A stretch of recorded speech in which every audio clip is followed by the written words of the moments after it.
Hi everyone! So it has been a little while. I thought that I would share some of my current favorites since I haven't done a favorites video in many months.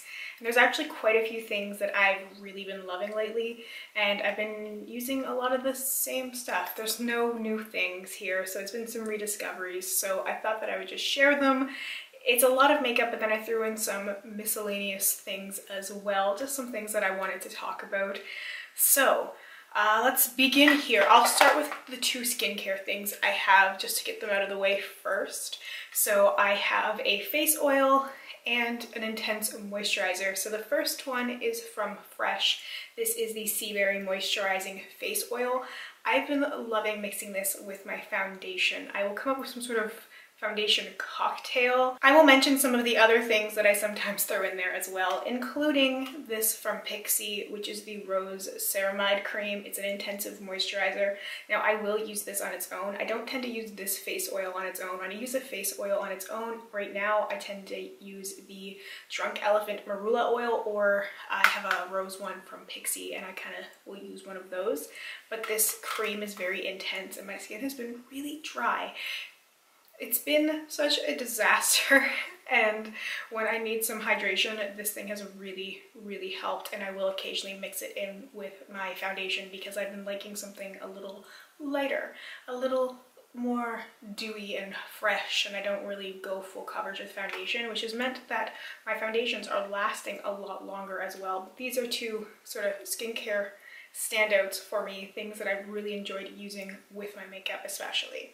So I don't have a foundation that I've really been loving because I've mostly been using things that I really don't like and things that I wouldn't necessarily repurchase, but I've been liking them because I mix them with so many other things. So one of those standouts is this LA Girl Pro Coverage HD High Definition Long Wear Illuminating Foundation in white.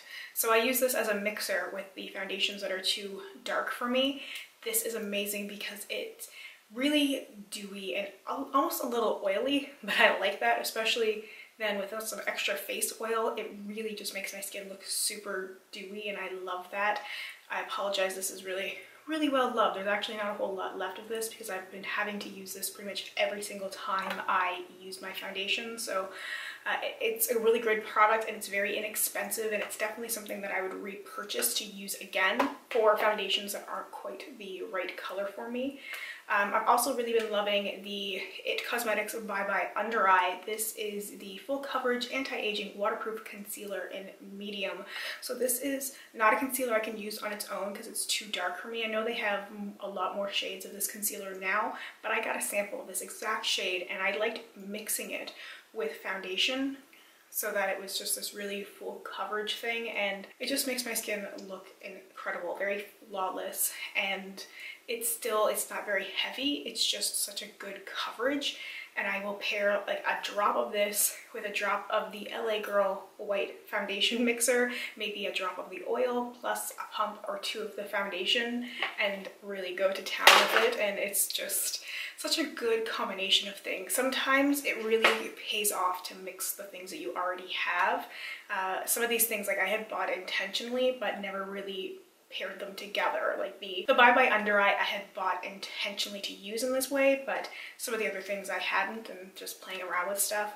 This is another thing I like to throw in from time to time with my foundation. This is the MAC Strobe Cream. This is Pink Light, which is basically just the original one. They have a few different shades, but this is the one with the little pink label, the sort of classic of the strobe creams from MAC. I like mixing this in with the foundation cocktail as well. Sometimes I will mix my foundation cocktail like on the back of my hand and then like dot it onto my face, and then take my foundation brush and put a tiny little bit of this on it and just sort of use that to blend in. I actually used the strobe cream today and I used a couple of different things. I can't exactly remember the exact cocktail I used, but I did use the strobe cream. I really like how glowy and luminous it makes everything look. Like it's very hydrating. It's not something that I tend to use on its own. It's definitely something that I always pair with makeup, but I love that glossy, glowy effect, and sometimes it's a little much. Like it's definitely sometimes very almost greasy, but that's because I will put so many like greasy things together, but I like that. Like that's what I've been into more. It's definitely a far cry from the very full coverage cakey foundation I was using for a while. It's definitely been a lot lighter and more luminous and fresh looking, and I haven't even been concealing that much. Like I still use my spot corrector, like my green one for redness, and I use my Becca under eye corrector for my under eye circles, but I generally skip concealer unless I have a really bad spot, and even then I just kind of tend to embrace my skin a little bit more, and it's like, yeah, maybe I have been stressed and I have a breakout, whatever. It doesn't faze me as much as it did before, and I don't try and cover it up so that it looks like I have a mask on. I have two eyeliners that I've been loving. One is pretty much gone. This is the Pixie Eye Define Waterline liner, just the black one. There's very little left of this. I will be repurchasing this. This will be something that I will be purchasing because a lot of my eyeliners have dried out, and there's just something about this particular formula and the twist up that I like so much. Like it stays in my waterline. It doesn't bleed, it doesn't transfer, yet I can smudge it out if I want to. I can put it on my lash line, I can put it in my waterline, I can use it for whatever purposes I would use a black eyeliner for, and it just really tends to be like my waterline. So because this is specifically for the waterline, it just tends to work so well and it holds up so well, and I have very watery eyes, and this eyeliner lasts all day for me. So having found something that works so well, it's something that I want to revisit. I've also been loving the alkaline liner from Urban Decay again.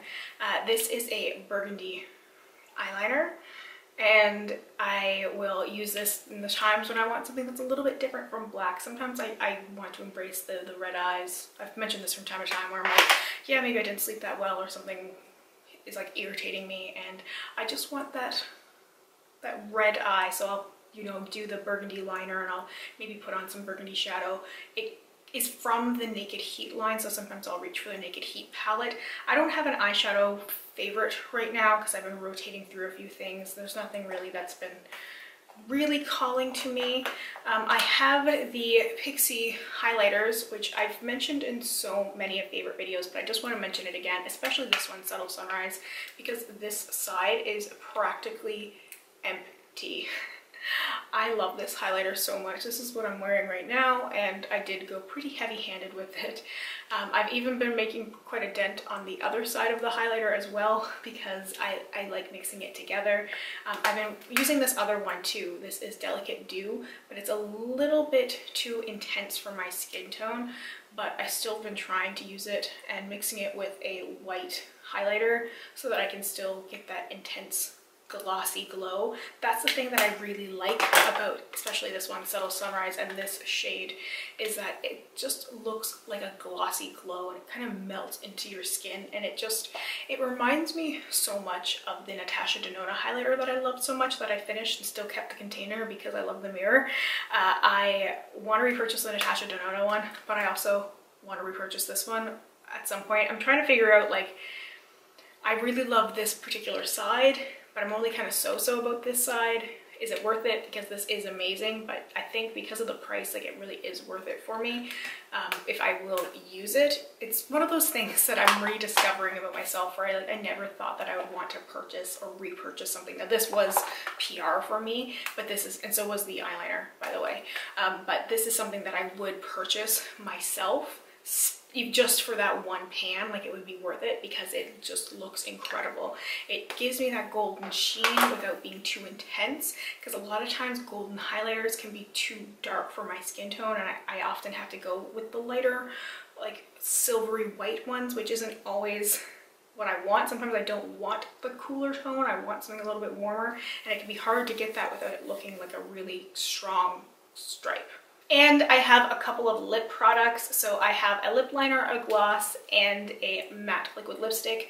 If you've watched any of my recent Get Ready With Me's, you would have seen some combination of these, but this is just what I really love, the safe, boring, neutral lip. This is Raw from Natasha Denona. It is exactly what it sounds like, and it's a beautiful nude color that's a little peachy, but it really dries down matte, and I love the way that color looks. It's very concealer lip. I also have a lip liner from Lise Watier. This is in nude. This is what's on my lips right now. And on top of it, I have Sugar Sugar lip gloss from Marc Jacobs. which I will sometimes put on top of the Natasha Denona liquid lipstick as well. This is just a beautiful pale pink gloss, one of my favorite glosses of all time, and this is only a little sample size, and I just know that I'll need the full size whenever I finish the little one because I just love it so much. It's just such a good neutral lip that just goes with anything. Like when I'm like, yeah, you know what, my eye's kind of dramatic, I don't really feel like a dramatic lip as well, I just want a nude lip. Some combination of that usually ends up involving sugar is just perfect. And I'm not trying to force myself into things that I don't really care for, because I love the sugar gloss, I love a nude lip, I love a concealer lip, so I'm just going to embrace that because it's the thing that makes me happy, and I just keep going back to stuff like that. Alright, so that covers it for my makeup favorites for right now. These are the things that I really love reaching for, the things that make me love playing with makeup and just make me so excited. And I just want to mention a couple other things that I've been loving. A lot of this is repeats if you have watched any of my other videos before, but I thought that I would just sort of touch base and talk about some of those things that I have been revisiting or that I have been clinging to, maybe that's the wrong word, but things that I've been loving to watch or read or listen to. So anyway, my two favorite shows of the moment, to no surprise, I'm sure, Gilmore Girls and RuPaul's Drag Race. So whenever I have a moment I'm watching TV, I'm watching Drag Race, I'm watching Gilmore Girls. Right now I'm kind of in between two of them. I'm on season 5 of Gilmore Girls, and I've been bouncing all over the place with Drag Race. Sometimes I watch Untucked. I tend to watch an episode of Untucked in the morning when I get ready now. That's kind of my new routine. And I watch the new episodes when they air, when they're available here. And then I was watching season 7 for a bit, and then I was watching All Stars 4, and I really have been bouncing all over the place. So these are new things. I gotta show these prayer candles because I just bought them yesterday, but I lost my mind because I have a RuPaul prayer candle and a Lorelai Gilmore prayer candle. I went to an event in my city. It's called Spring Equinox, and it's an amazing place with so many vendors that sell all kinds of like nerdy stuff. And the first table I saw when I walked in had these prayer candles, and I saw the Gilmore Girls ones first and I freaked out, and then I saw the RuPaul one and I freaked out, and I had to have them because I was like, this is just perfect. These are my patron saints, you know? They ain't paying your bills, pay them bitches no mind. I love RuPaul, I love Lorelai Gilmore, so I just felt like that was very necessary and very appropriate. I'd intended to do this video a few days ago, so I'm glad I ended up having to wait a little bit because those candles are just perfect. I have a few music things that I've been loving. Again, a lot of Fleetwood Mac. I mentioned this in a few other videos, not very surprising. I've been really listening to the Time album a lot, which I'm sure is very weird for a lot of people because the Time album is something that nobody ever listens to, but I tend to really like it. There's a few other songs like Steal Your Heart Away, which is my favorite Lindsey Buckingham song from the whole Fleetwood Mac discography, and Sky's the Limit from Behind the Mask. I go deep with my Fleetwood Mac stuff, but Sky's the Limit is one of those songs that I just have such happy, positive memories attached to, that it's just sunshine in a song, that it just always makes me feel good. They're on the opposite end of that, a non-Fleetwood Mac song, something that makes me feel a little melancholy, but still it's not in a bad way. Like, I feel very introspective.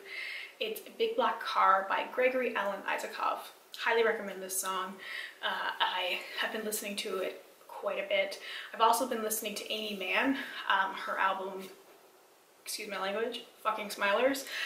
Love that album, especially the song Borrowing Time and 31 Today, and actually Freeway as well. And I've been listening to a lot of Taylor Swift because I saw the countdown, and I'm really excited for new Taylor Swift music. I'm hoping it's new Taylor Swift music. She always seems to have an album out when I really need it, so I really need it. So I can't wait to hear the single, and I can't wait to get immersed into TS7. I'm such a stan. I'm not sorry. For books, I've been really into Girl Interrupted. Says a lot about my state of mind right now. And Valley of the Dolls, which is one of my all-time favorite books, and a lot of people just dismiss it as a very cheesy cult classic, like pop culture-y thing, which it is. It absolutely is. But I love it. I read it every single year, and I've read it every single year since I was 15. So this is my yearly reread. I decided to reread it because I ended up changing my Pokemon Go trainer name.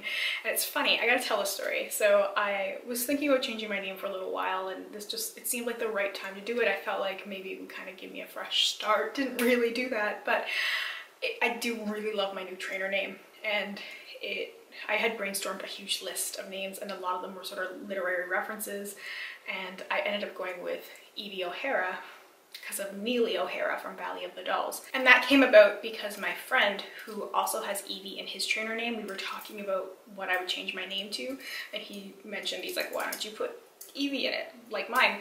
Because this is my work keychain. It's not actually my work keychain, this is actually a gift from my sister, but I wear it every day with my work ID, and I always have my little Evie keychain on it. And so many times people have thought that his account was mine because I'm always wearing the Evie thing. Like I'm very into Evie. So when it came down to picking a name, I was like, this is perfect. Like having Evie in my name is just very me, and having the reference to Valley of the Dolls, perfect. Then cut to me sitting on the bus, just drifting off into space, and I was thinking about my trainer name or something. I don't know like what track my brain was on, but then I just had this moment where I was like, oh my god, I could have called myself Evie Nix.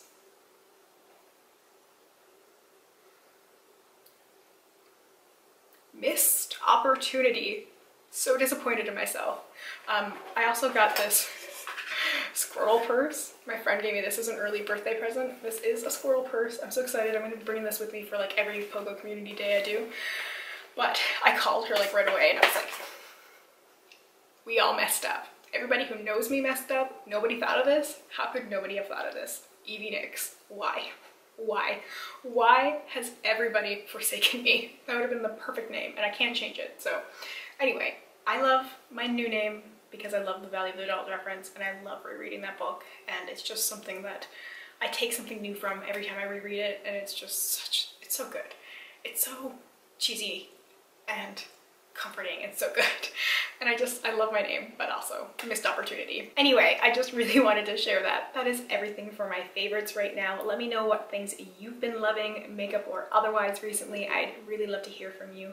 Thank you so much for watching, and I hope we get a chance to chat soon. Bye for now.